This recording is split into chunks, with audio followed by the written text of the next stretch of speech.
For players starting out, Luke, have you got any decent practice techniques they could pick up on? Yeah, I think for me though, the practice regimes I use probably wouldn't benefit an amateur player.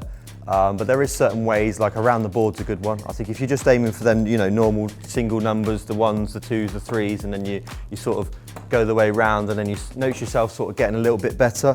I feel like then you can move on to the doubles, so you're going around the board on the doubles. Yeah, I'm with you there. I think just aiming for sort of bigger segments and just trying to group when you're starting out was a good starting point, and a good way just to feel a bit loose, I guess. Yeah, I also think it's important that you don't. No, I do get a lot of messages from people asking, how can I get better? Is there any practice regimes? I think the best thing to do is just practicing on the dartboard itself. I think if you're trying to just hit 180s all the time, it's kind of hard when you're starting out. I think, like we've said, if you just do them sort of start-up games, single numbers, and then you move on to the doubles, and then you move on to the trebles, I think that was a slow way to get yourself into a good rhythm.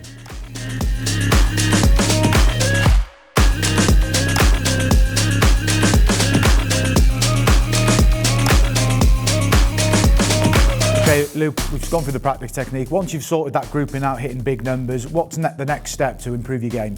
Well, I think the main thing about darts is checking out. So I think the next step would be maybe around the board, checking out on the doubles. You start at double one, double two, double three, and you go around the whole way to double top. And then if you're perfecting that, I think then it's time to start taking out combination finishes. So maybe start on 41, then you've got to go single one, double top, then you go to 42, 43, and see how far you can get, to be honest. I think I've done it before, 41 to 170. It does take a long time. So if you notice yourself sort of going from 41 to say 65, and then the next week you're doing 41 to 75, then you'll notice the progression in your game by doing them checkouts.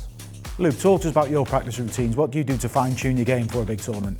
Yeah, I mean, to be honest, my scoring's usually pretty decent, so I think for me it's the finishing, and I think that's something that's helped me prove to the world of being one of the best dart players in the world is finishing. It's 2 more vital points for Luke Humphries. It's back-to-back wins over Mike. I've been doing 1-2-1 in 6 darts. When I first started, I used to do 1-2-1 in 9.